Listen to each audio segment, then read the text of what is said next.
Hey guys, welcome back to my channel. Today is Monday and I'm here with Lecture Monday with the next part of technical terms to be learned in genetics. Starting with the first one, that is chromomere. Small bead-like structure present in chromosomes, specially observable during prophase 1 of meiosis, having characteristic size and location most likely produced by a more dense packing of chromatin. So basically chromatin जो होता है वो round हो के, क्योंकि वो dense होता है प्रोफेज 1 के स्टेज में, वो एकदम बॉल जैसा दिखते हैं। और बाकी जो थ्रेड बाकी जो हमारा क्रोमोसोम होता है वो ऐसे थ्रेड लाइक होता है, ठीक है। तो वो जो बीड लाइक स्ट्रक्चर होता है उसको बोलते हैं क्रोमोमेयर। Next one we have chromosomal abbreviation, a change in chromosome number from the diploid state or a change in chromosome structure from the normal chromosome complement.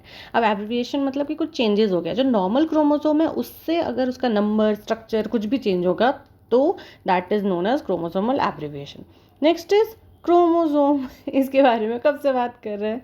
So nucleoprotein bodies composed of 300 Armstrong chromatin fibers clearly observable during cell division, dark staining with basic dyes, bearers of the genetic material and the gene. So basically ये क्या है, ये nucleoprotein है जो हमारा सारा का सारा जेनेटिक मटेरियल यहीं होता है, हमारे जीन्स यहीं होते हैं और ये बेसिक डाइज से स्टेन हो जाता है, दिखने लगता है। Next one is chromosome banding, the staining of chromosome following specific procedure which produce many dark and light zone along their lengths. The pattern of banding is highly specific and all the 23 human chromosomes can be identified. अब bending मतलब कि जब हम उसको stand करते हैं किसी die से तो वो अलग अलग बैंड्स टाइप्स बनाता है। मतलब ऑब्वियस सी बात है, जहाँ ज़्यादा क्रोमैटिन फाइबर कंडेंस होंगे वहाँ पे डार्क कलर होगा, जहाँ फ्री होंगे वहाँ लाइट कलर होगा। तो उसी बैंडिंग के बेसिस पे डिफरेंट डिफरेंट बैंड्स होते हैं। Next one we have chromosome walking, a sequence isolation of clones carrying overlapping sequence of DNA allowing large region of chromosome to be discovered usually to reach a locus of interest. So basically इसको ऐसे समझते हैं 1 2 3 4 5 6 7 8 9 10 numbers हैं, ये हर number एक एक locus को identify करना है किया हुआ है, ठीक है। एक नंबर का मतलब कोई एक स्पेसिफिक लोकस है।